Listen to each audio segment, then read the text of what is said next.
Mateus 10. Estamos no primeiro domingo de agosto. Ok, igreja, é isso?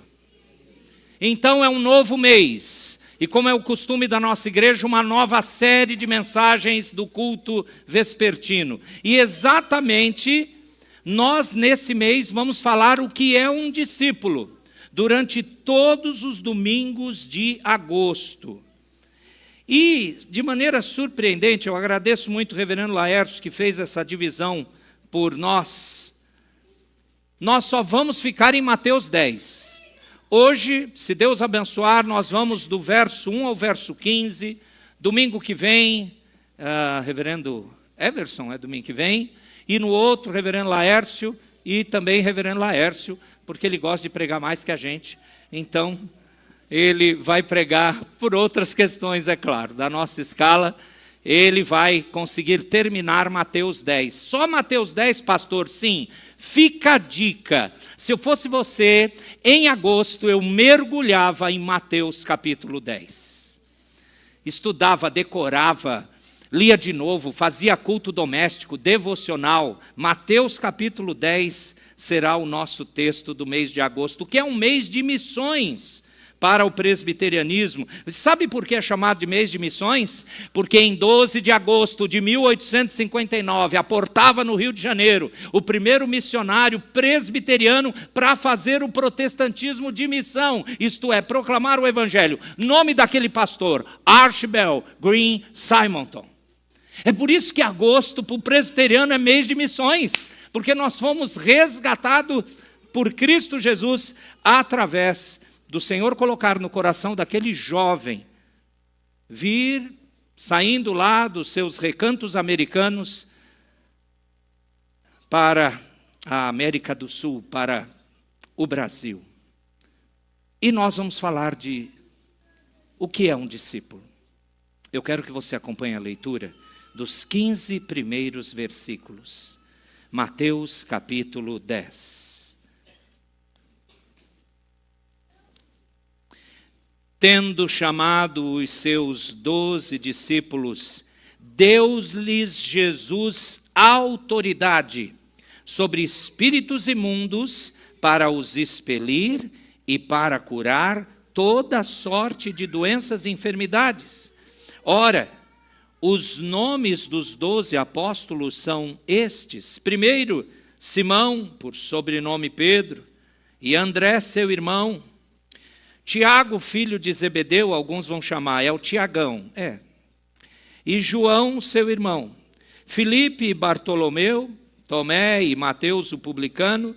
Tiago, filho de Alfeu, alguns vão chamar, é o Tiaguinho, E Tadeu, Simão o Zelote e Judas Iscariotes, que foi quem o traiu. A esses 12 enviou Jesus, dando-lhes as seguintes instruções: não tomeis rumo aos gentios, nem entreis em cidade de samaritanos, mas, de preferência, procurai as ovelhas perdidas da casa de Israel.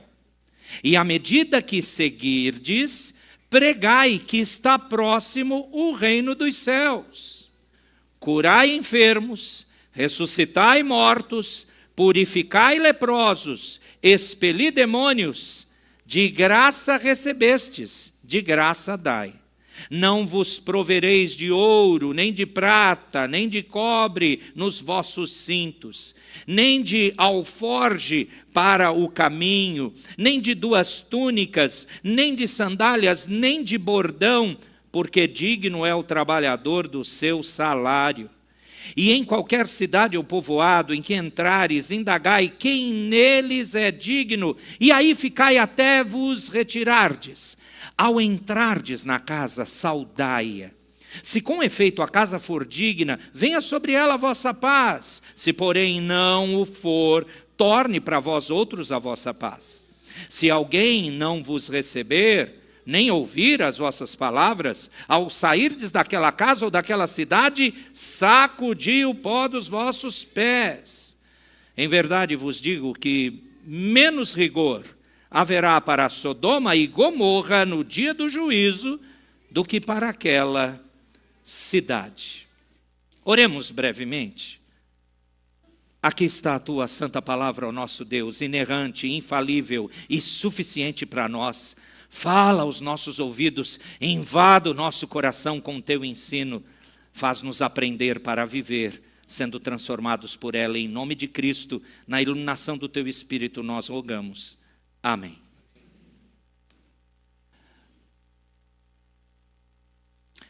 Os tempos que nós estamos vivendo hoje, eu não sei se eu consigo chamar de felizmente ou infelizmente. Então, se eu não tenho certeza, é melhor eu usar uma outra palavra. Os dias que vivemos hoje são de grandes contradições espirituais no Brasil. O que eu quero dizer com isso? De um lado, meus amados, nós somos o país com o maior número de evangélicos da América Latina. Segundo dados recentes do IBGE, de 2022, atualizados agora em 2023, 25, aliás. Então, atualizados para esse ano, é o que eu quero dizer. Isso significa que mais de 90% dos brasileiros afirmam categoricamente que creem em Deus. E quase metade da população se identifica como evangélica ou católica. No entanto, e aí começa a contradição.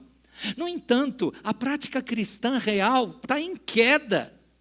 Preste atenção nesses outros dados. Mais de 20% da população se declara sem religião e a frequência aos cultos e o envolvimento com a igreja local tem diminuído.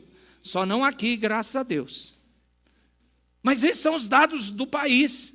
Principalmente, sabe qual é a faixa etária que mais está largando fé, igreja, comunhão? Os jovens. Ao mesmo tempo, o cristianismo virou conteúdo nas redes sociais. Isso mesmo. Existem influencers da fé. Existem pregações que estão viralizando. Mas existe muito pouca transformação. Há milhares de crentes que conhecem versículos, mas poucos discípulos que vivem como Cristo no lar, no trabalho, nos estudos, no lazer ou mesmo na igreja. Essa é a crise do nosso tempo. Muitos simpatizantes, poucos discípulos. Eu poderia caracterizar os nossos dias, a nossa época, como sendo a época em que o termo discípulo se tornou comum no vocabulário do evangélico brasileiro. Isso mesmo, a palavra discípulo ela é comum. Há uma avalanche de livros, de cursos, podcasts, programas de igreja com esse nome, fazer discipulado, aprender a fazer discípulos. Mas será, amados, será que todos compreendem o que de fato significa ser um discípulo de Cristo à luz da Escritura, mesmo, de verdade? Segundo um levantamento, isso aqui é assustador, é do Instituto Pro Livro da Fundação Itaú Cultural. O levantamento tem um nome, Retratos da Leitura do Brasil, no Brasil. Em 2023, eles colocaram na pesquisa que apenas 34% dos evangélicos afirmavam ler regularmente a Bíblia. Só 34% dos que se diziam crentes evangélicos. Sabe aquela pergunta, você lê a Bíblia todo dia? Você ora todo dia? Qual é a resposta mais comum? Ao mesmo tempo, pesquisas do grupo Barna. O Barna é um instituto americano que faz pesquisas estatísticas e principalmente do meio evangélico. Esse instituto Barna indica que mais de 70% das igrejas evangélicas, não apenas nos Estados Unidos, mas no nosso país, dizem possuir algum tipo de programa de discipulado ativo. Nós aqui temos. E isso revela uma desconexão. O que eu estou querendo chamar a sua atenção para a desconexão? Fala-se muito em fazer discípulos, fala-se demais, mas com base em que padrão? Temos quantidade, mas será que temos profundidade? Nos ambientes digitais, as hashtags como hashtag discipulado, hashtag vidas para vidas, hashtag seguindo Jesus, acumulam milhões de postagens. Discipulado se tornou um produto de marketing. Isso mesmo. Então, qual é a pergunta crucial? A pergunta crucial é: o que Jesus, e não o modismo, define como ser um discípulo? Mas Jesus, amados, tenha certeza, o Senhor Jesus não está interessado em números apenas. Ele está chamando seguidores que sejam moldados à sua imagem, dispostos a viver e morrer por Ele. Porque é isso que significa discipulado. Você tem diante de você, dos seus olhos, Mateus capítulo 10. Nessa porção do Evangelho de Mateus, esse texto nos mostra o que significa de fato ser um discípulo. Alguém que foi chamado, enviado e sustentado por Cristo. E é esse modelo que continua em vigor, que continua valendo para nós hoje. Esse é o sermão. Chamados, enviados e sustentados pelo Rei, o Senhor Jesus.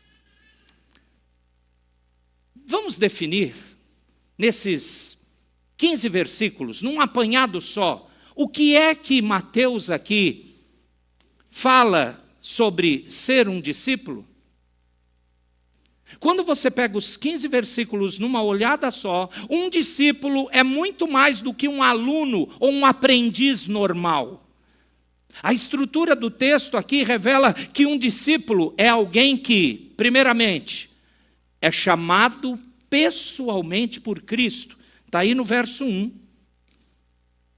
Não por simpatia ou carisma, mas por soberana eleição, isto é, escolha de Jesus em cima da sua autoridade.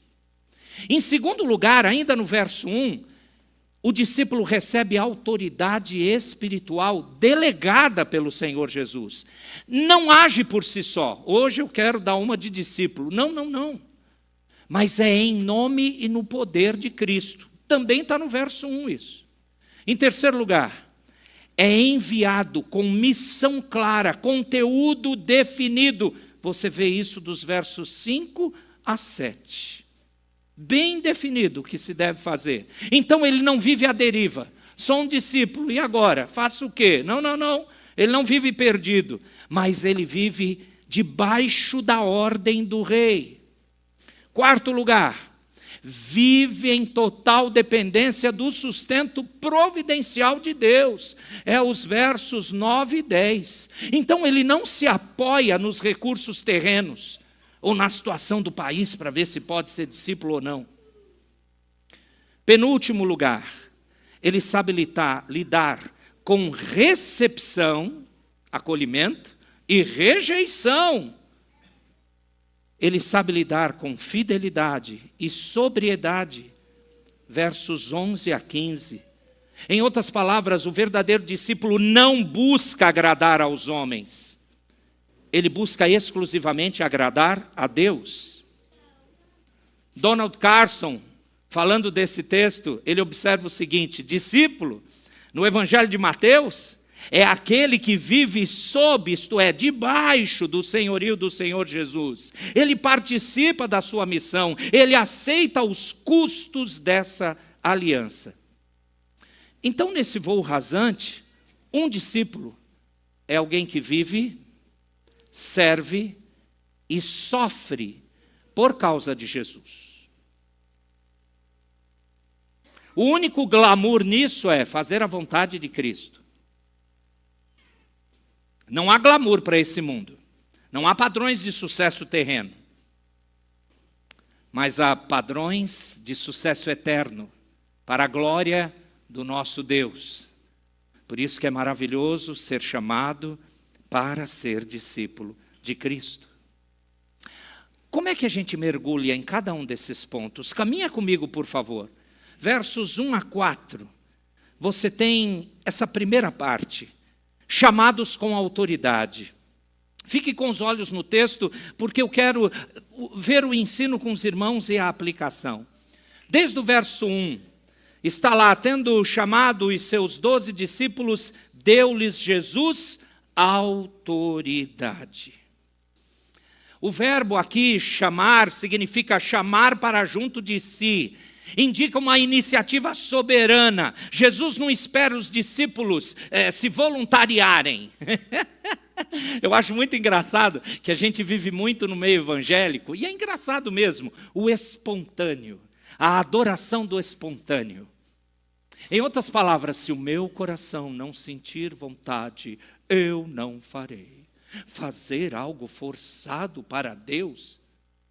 Jesus chama você e não pergunta se você quer ir.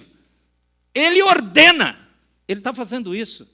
E ele fez isso com 12 homens totalmente improváveis. Eu gosto dessa frase, porque John MacArthur escreveu um livro, e John MacArthur faleceu recentemente. Eu amava aquele pastor. Um dos meus pastores idosos que mais eu aprendia. Papai do céu levou ele para a glória. Ele dizia assim, no livro falando dos 12 apóstolos: esses homens eram os mais improváveis para serem aqueles que plantaram o cristianismo. Pois bem, porque quem os chamou por iniciativa soberana. Não esperou o espontâneo deles aparecer. Muito pelo contrário, Jesus sempre é intencional. Sempre é proposital. E você precisa ver isso na sua vida, se você se chama discípulo. Ele os convoca com autoridade real. Agora tem uma outra palavra que salta aos olhos aqui no verso 1. Autoridade. Isso implica poder delegado, o direito legítimo de agir em nome de alguém.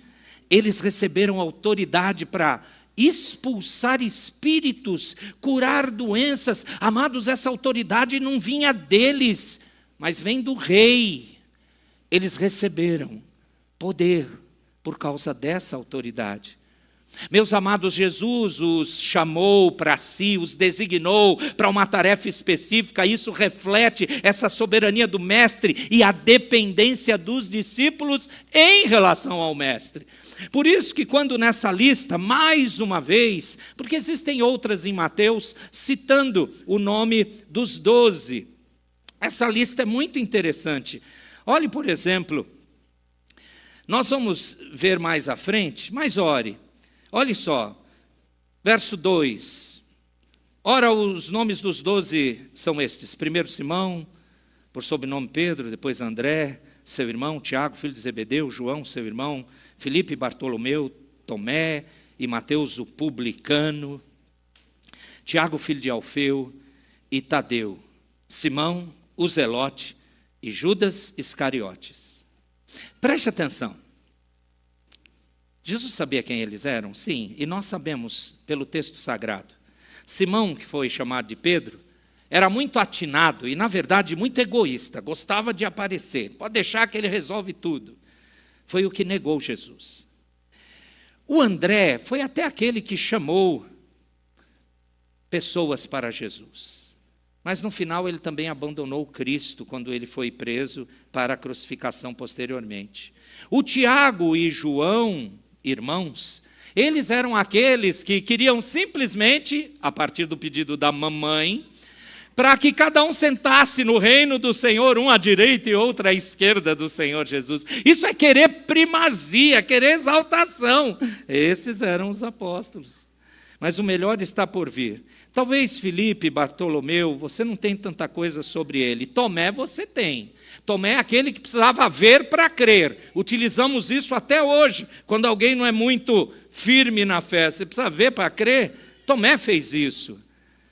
E você tem o Mateus, está escrito no texto, ele era publicano, ele era cobrador de impostos, ele era considerado a escória judaica, ele estava contra os seus conterrâneos, pegando até dinheiro a mais dos impostos para enriquecer, por causa do domínio romano sobre todo Israel.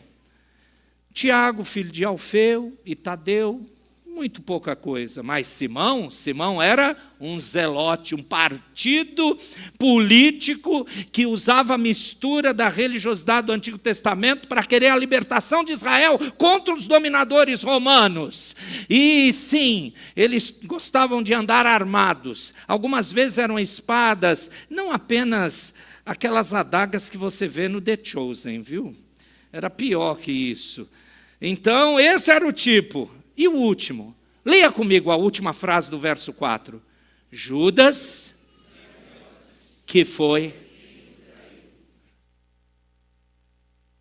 Esse era o colégio apostólico. Negadores, traidores, orgulhosos, exaltados, rebeldes. E alguns que é nem bom saber. Mas eles eram também pecadores. Jesus chamou esses. Será que você percebe que de fato há lugar para você no meio dos discípulos? Porque nós não somos muitas e muitas vezes diferente deles. Ele chamou estes. A lista desses 12 reforça que a missão do reino é pessoal e é específica.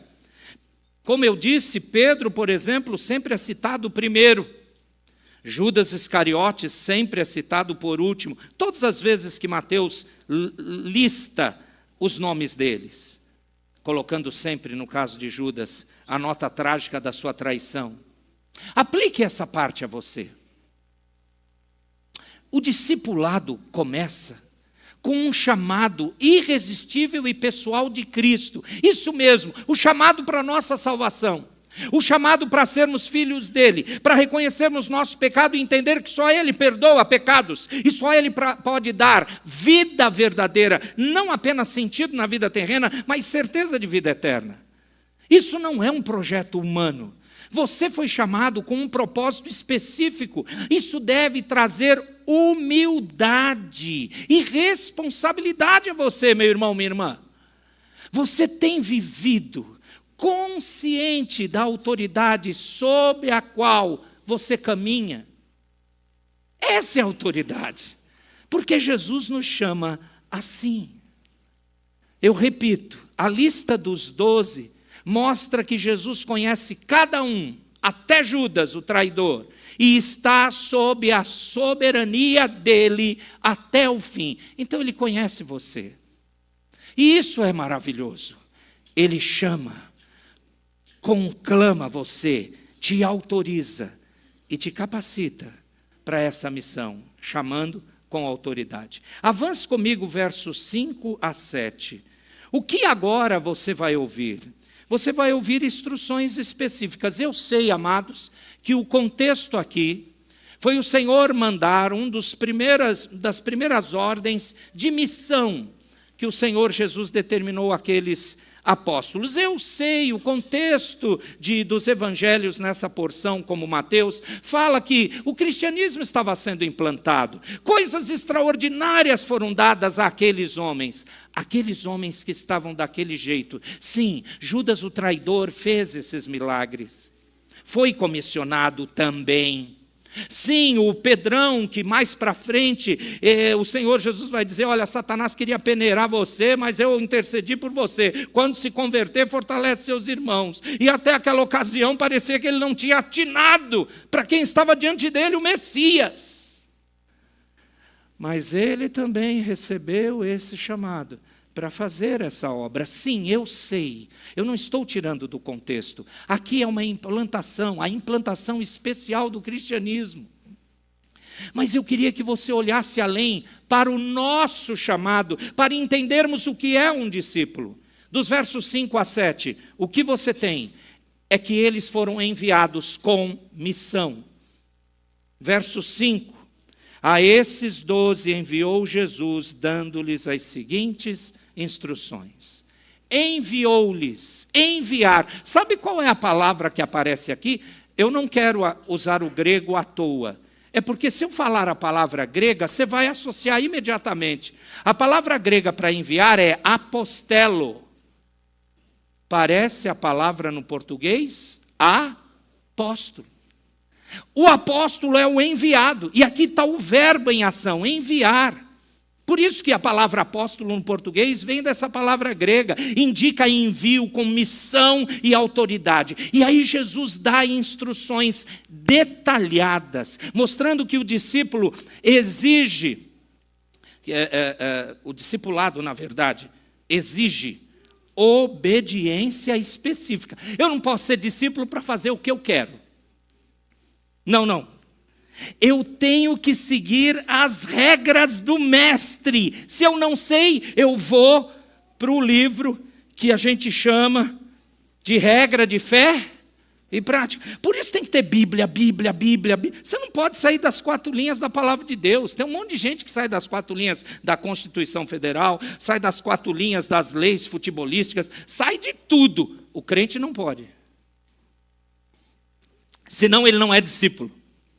Ser discípulo é ser enviado para uma missão específica, para ter que obedecer especificamente o que Cristo determinou. Primeiramente, a missão tem um foco.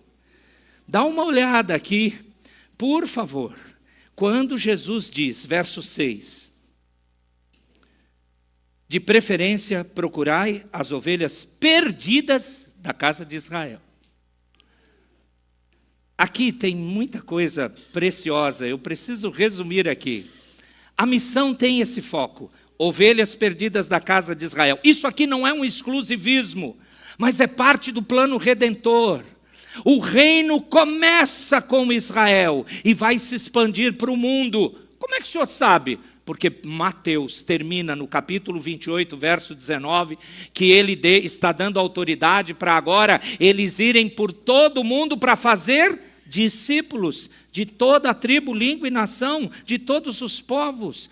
Mas era para começar ali, com as ovelhas perdidas de Israel.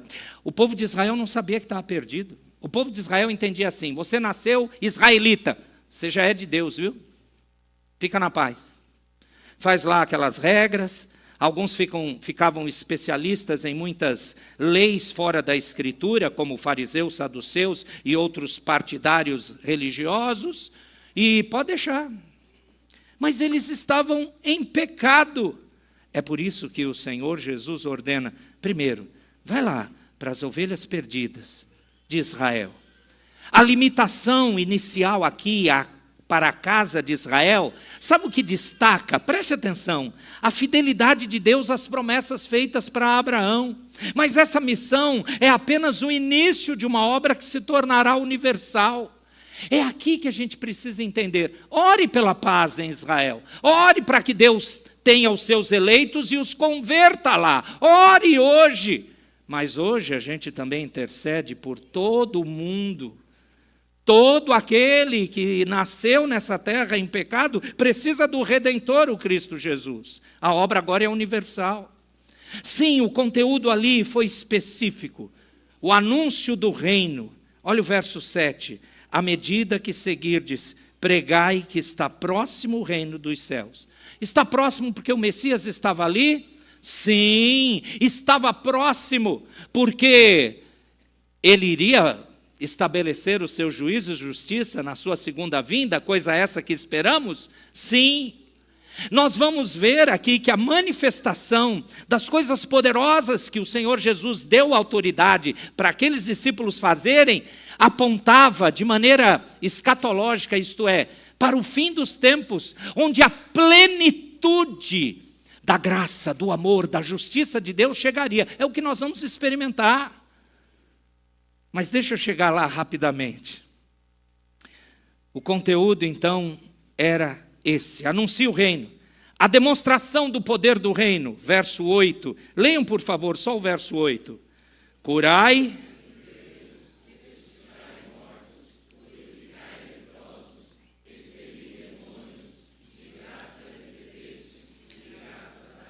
Cura, purificação e libertação apontam para a chegada do rei. Aonde o rei está, tudo muda, é transformado dessa deteriorização, consequência do pecado do ser humano. Por isso que as coisas extraordinárias aconteciam. Agora presta atenção, o rei vai voltar segunda vez? Vai. E quando ele chegar, Ele estabelecerá para sempre isso. Não mais dor, não mais choro, não mais pecado. É por isso, para implantar o cristianismo, sim, mas para dizer, o rei, o dono do universo está aqui. Quando ele está aqui, o pecado e as suas consequências têm que ir embora. Quando você é discípulo, você anuncia isso. Você representa Cristo. E, portanto, as trevas do lugar onde você está, elas vão embora, porque ali existe a luz do representante de Cristo. Como é que somos chamados? Cristãos. Nós estamos ali para fazer a missão como discípulo. Esse é o entendimento. A ordem de não levar suprimentos, que está na sequência aqui, verso 9 e 10, é uma coisa muito estranha. Porque o judeu nunca faria uma viagem sem duas túnicas, uma para vestir e outra que servia como lençol, cobertor, quando tinha que dormir ao relento. E isso acontecia nas viagens normalmente feitas a pé, porque nem todos tinham um transporte, seja uma carroça, seja um cavalo, um jegue. Não tinha isso. Jegue não, era burrinho, jegue é nosso aqui, né? Eles tinham um burrinho, filhote de burro. Enfim, eles tinham que levar uma mochilinha, uma malinha.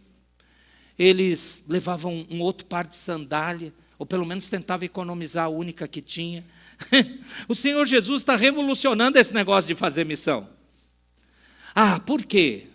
Aqui, amados, aqui é para nós todos aprendermos uma coisa. Quando o Senhor nos chama para sermos seus discípulos, nós precisamos descansar que a ordem de não levar suprimentos para eles, lá no passado recente, ensina total dependência de Deus para nós crentes de outras épocas. O obreiro é digno do seu sustento, o discipulado é uma vida de fé e simplicidade. O Senhor vai dar o seu sustento. Quantas vezes você perde noite de sono, fica preocupado, será que eu vou ter o dinheiro? Será que eu vou ter o emprego? Você é discípulo.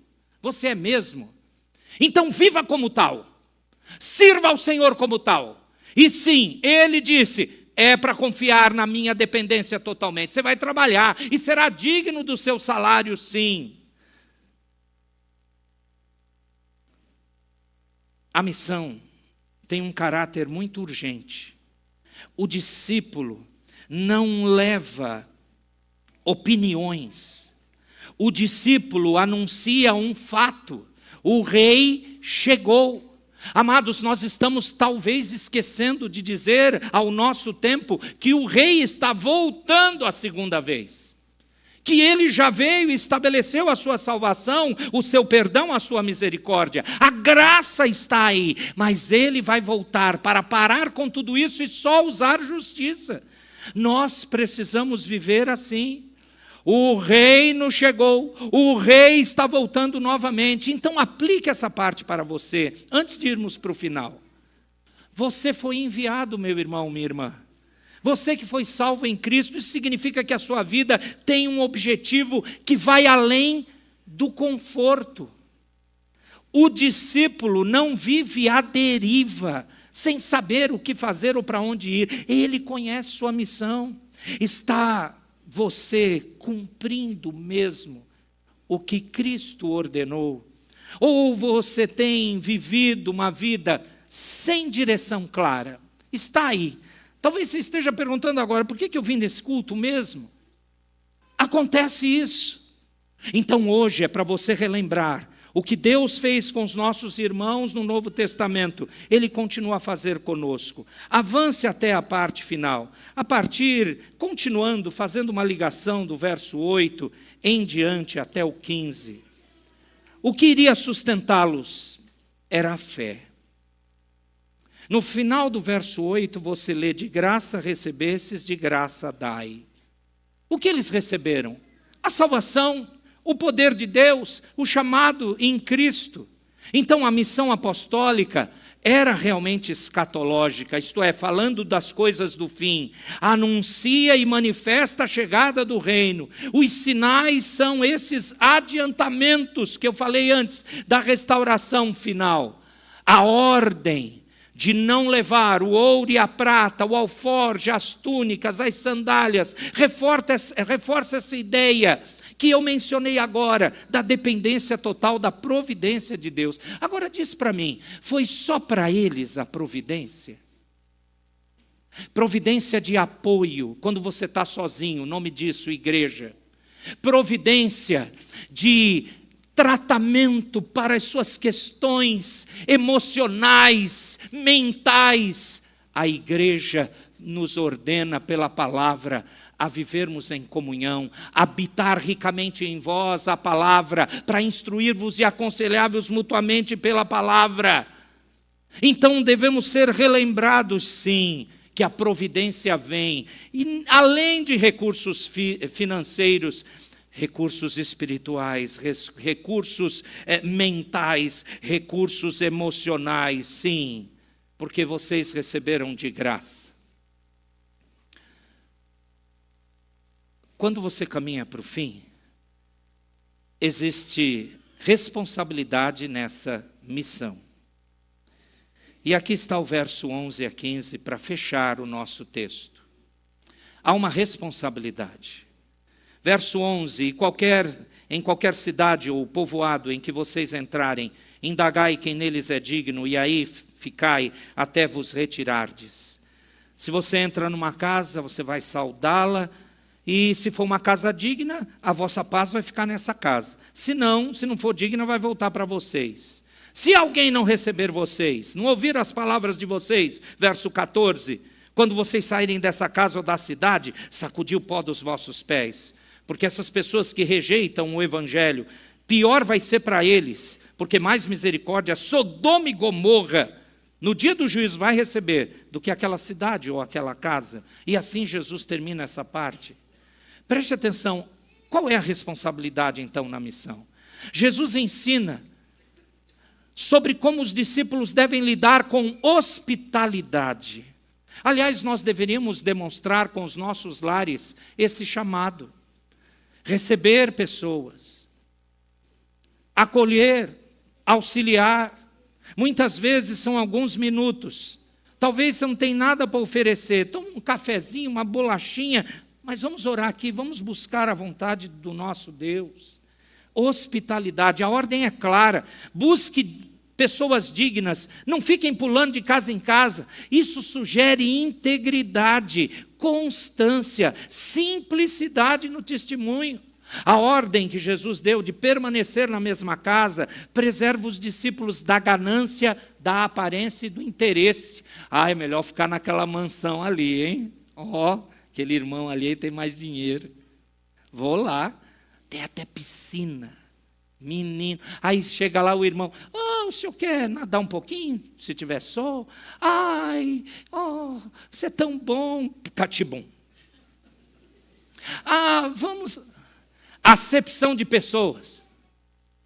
Não, fique naquela casa. Mas olha, as pessoas que eram dignas são humildes, talvez, e aí o discípulo vai se contentar com aquilo, porque ele não está atrás de donativo ou de angariar interesses. Não é aparência, ele está fazendo a missão. O termo digno é muito interessante. Pessoas receptivas ao evangelho. Bom, você só vai saber se você pregar. Para os discípulos a mesma coisa. A paz sobre a casa, aí no verso de número 13, é aquele shalom de Deus, não apenas ausência de conflito, mas plenitude de bênção. Sim, o Senhor quer que você fique ali. Essas pessoas Deus está levantando para lhe ajudar nesse chamado. Mas há também a seriedade da rejeição. Você viu isso no verso 14? Rejeição. Sacudir o pó dos pés quando alguém rejeitava uma casa ou uma cidade inteira. Sabe o que isso significava? Jesus sabia, como judeu que foi, do mesmo modo os seus discípulos, O que isso queria dizer? Eles entendiam a simbologia, era um símbolo de juízo. Mas presta atenção, na verdade, era um símbolo judaico de separação dos gentios. Aliás, o gentio não precisava falar nada. Passou perto do gentio, andou no mesmo lugar que ele, ou, sei lá, sentou em algum lugar que ele sentou, eles tiravam, batiam, tiravam da roupa e do pé. Porque os judeus não têm nada a ver com esses gentios perdidos que vão para o inferno. Raca! Era essa a palavra. Você percebeu? Espera aí. O Senhor Jesus manda eles sacudirem um pó de cidades das ovelhas perdidas de Israel, que renegando o evangelho, aquele discipulado, eles deveriam fazer a mesma coisa de juízo que os judeus faziam com os gentios. Qual é a característica? Se eles não recebem a palavra, eles são perdidos. E isso é muito sério. Uma resposta ao próprio Cristo é quando não querem ouvir o evangelho. Sinclair Ferguson falou uma coisa muito importante. A rejeição do evangelho é uma afronta ao rei. O mensageiro é apenas o canal. A resposta dada a ele é a resposta ao próprio Cristo. Então, por favor, quando você está talvez com vergonha de testemunhar ou fazer discípulos, evangelizar, ser um discípulo, por favor, você está com vergonha do teu Cristo, porque você está levando o evangelho dele, a palavra dele, a mensagem dele. Quando você larga isso e faz o discipulado, meu querido, se o outro lado rejeita, não está rejeitando você, não, mesmo que fale mal de você, eles estão rejeitando o Senhor do universo, o Senhor Jesus. A rejeição do mensageiro é rejeição do Messias. E essa rejeição que podemos passar, não isenta o discipulado da missão, ou melhor dizendo, não nos isenta a fazermos discípulos para executar a missão. Eu não quero ser rejeitado, eu só quero ser abraçado. Desculpa, você não entendeu. O teu mestre, para salvar você, ele foi aceito? Foi rejeitado, disse Isaías. O mais rejeitado e humilhado entre os homens. Homem de dores e que sabe o que é? Padecer. No Evangelho de João, no capítulo 1, veio para o que era seu, mas os seus... Pedro diz na primeira carta, como ovelha muda perante os seus tosqueadores, ele não abriu a boca. Quando ultrajado, não revidava com o traje, mas se entregava ao reto juiz. Ei, o teu Redentor, o grande Senhor único do universo, ele foi rejeitado. Você não é maior que ele. Eu não sou maior que ele. Então vão rejeitar você. Não use essa desculpa para não fazer a missão. Seja um discípulo. O evangelho traz vida, mas também julgamento. Rejeitar um mensageiro de Cristo é rejeitar o próprio Cristo. Por isso que a fidelidade não garante aceitação. Somos uma igreja fiel. Pessoas não vão querer andar conosco, mas nós devemos proclamar o evangelho a toda criatura. O discípulo deve estar preparado para a rejeição e seguir em frente. Seguir em frente. Amados, o discípulo vive com sobriedade. Sim, atento. Sabe a realidade. Ele não se ilude achando que será sempre bem recebido, mas ele sabe que é sustentado por Cristo. Ele não anda pela aceitação dos homens, mas pela fidelidade ao Senhor. Eu te pergunto, você vive com essa confiança? Você está preparado tanto para a recepção quanto para a rejeição? Você está preparado para servir com fidelidade, mesmo quando houver essa bendita rejeição? Você mede a sua missão pela aceitação humana ou pela obediência a Cristo? É isso que Jesus disse a eles. O que é um discípulo? Aplique tudo isso para você. E nós vamos encerrar agora. Como você aplica isso na vida da igreja? Todos esses 15 versículos. Como você aplica? Preste atenção. Você não está aqui, meu irmão, minha irmã, apenas para receber bênçãos, para achar que o povo ao redor é muito legal, ou para consumir conteúdo reformado. Eu já ouvi essa. Não. Você foi chamado por Cristo para servir com fidelidade. Na escola dominical, venha, aprenda, sirva.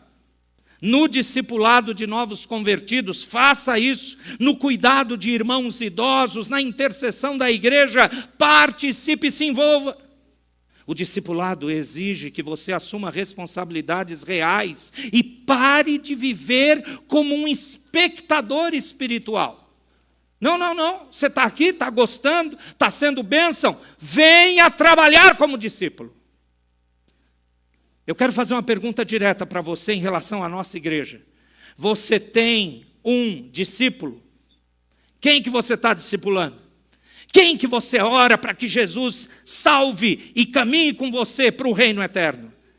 Alguém que você está acompanhando na fé? Talvez seja já um irmão que precisa de um apoio. Você está lá? Não espere institucionalização disso. Vá fazer. Você, meu querido irmão, você tem um mentor em Cristo? Alguém que você pode prestar contas e falar, ore por mim e abrir o coração? Tiago 5,16 diz assim: confessai vossos pecados uns aos outros e orai uns pelos outros para serdes curados. Muito pode por sua eficácia. Essa parte final todo mundo lembra, mas o começo do Tiago 5,16 é difícil. É discipulado. E no seu lar? Eu falei da igreja. E no seu lar? Como é que eu aplico o ser discípulo lá na sua casa, na minha casa? Se você é pai ou mãe, seus filhos são os primeiros discípulos. Isso mesmo, e aproveite em todas as idades. Se você puder, faça discípulos dentro da sua casa. Discipulado começa com devocionais em casa. Amados, vamos erradicar da nossa igreja, das nossas famílias, a frase: eu não consigo fazer culto doméstico. Faça!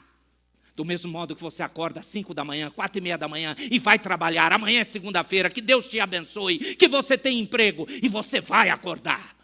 Então, trinque os dentes e fale: Senhor, essa semana eu vou fazer um culto doméstico. Amém. Faça!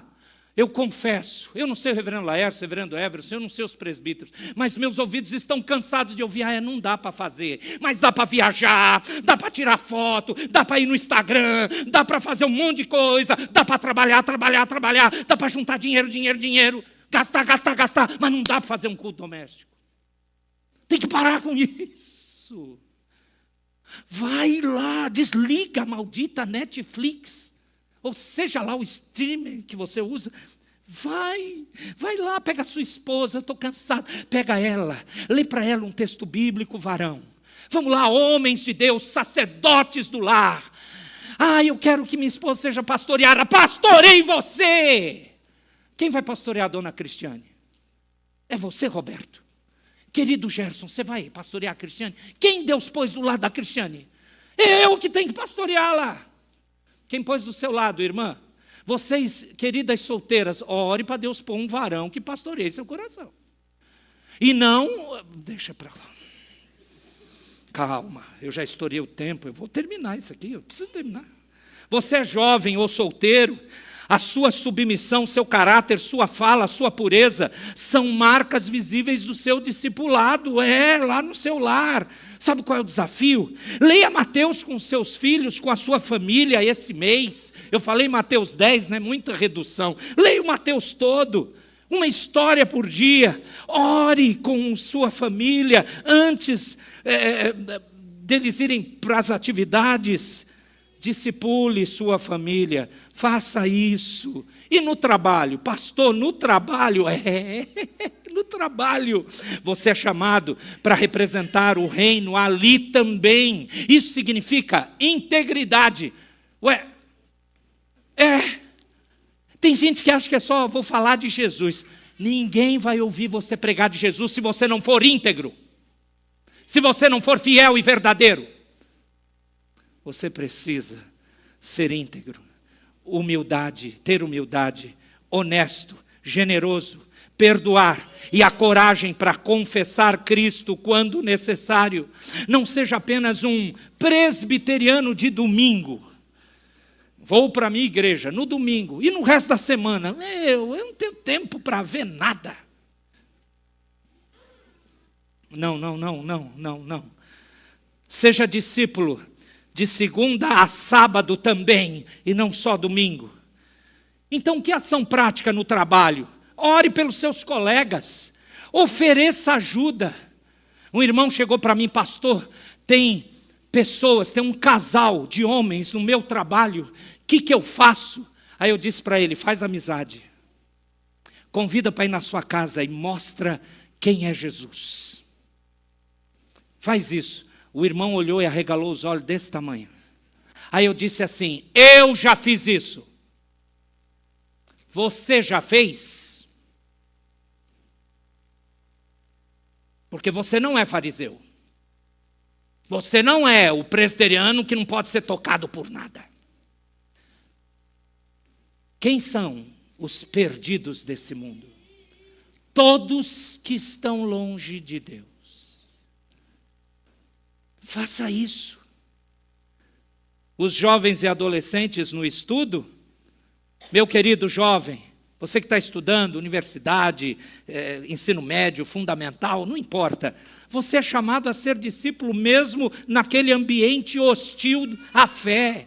Isso exige firmeza. Quando você vier aqui na igreja, quando você estudar sua Bíblia em casa, você precisa colocar textos na sua mente para você ficar firme, ter pureza, paciência contra as zombarias e convicção teológica sólida.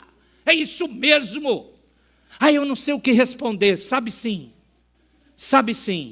O Senhor é meu pastor, eu não preciso de mais nada. Quando vierem dizer, você precisa ser assim, você precisa ter o cabelo assim, você precisa beber isso, você precisa fumar aquilo, cheirar aquilo outro. Não preciso. Ué, pastor, eu só vou usar o Salmo 23, verso 1. Usa para tu ver. E aí as pessoas vão olhar, peraí. Mas como só isso é suficiente? Aí você vai explicar o que Cristo fez por você e por sua família e por sua igreja. E logo, como disse um jovem da nossa igreja, lá no horário do intervalo que eu chamava no passado, lembra quando a gente chamava de recreio? Então, no intervalo, juntava lá uma turma para ler Bíblia, louvar, numa escola qualquer aí de Suzano. E a gente começou com um grupinho, pastor, agora tem um monte de gente. E tem gente que não é crente e chega junto, é isso aí, vai lá. E se a diretora, o diretor proibir, você está sendo perseguido por amor a Cristo, aleluia! Você precisa ser feliz com isso. E não ser exaltado pelos ímpios por causa de uma atitude ímpia. Você precisa ser odiado pelo mundo, porque você vive para Cristo. Meu jovem, minha jovem. E para nós todos, discipulado, para nós todos, também significa estar pronto para ser rejeitado por causa de Cristo, como o Senhor Jesus terminou isso no verso 14 e 15. Muitos ouvirão a sua mensagem, meu irmão, minha irmã, e fecharão o coração. Continue, persevere. O seu papel é fidelidade, não é aceitação. Então, aplicação final. Use seus dons, invista tempo, ore como um intercessor, ofereça seu lar como um lugar de discipulado. Seja um verdadeiro discípulo de Cristo. Amém. Fiquemos em pé. Feche os seus olhos. Nós vamos orar terminando o culto, receberemos a bênção apostólica e cantaremos o hino 5, Trindade Adorada. Eu quero pedir que você ore. Ore aí no seu coração, um pedido só. Peça para Deus te fazer um verdadeiro discípulo. Não importando o lugar, a ocasião, as circunstâncias. Só isso, Pai. Só isso. Para a gente poder responder a essa tua palavra proclamada aqui nessa noite. Só isso queremos pedir. Faça de nós cada um verdadeiros discípulos teus, em todos os lugares. Nós já confessamos nossos pecados na ceia. O Senhor nos santifica. Então, em todos esses lugares, nas formas que a Tua palavra já nos ensinou, pelo chamado glorioso que o Senhor nos deu com autoridade, debaixo da Tua provisão e para a Tua glória, faz-nos discípulos e faz-nos produzir outros discípulos, em nome de Jesus. Amém.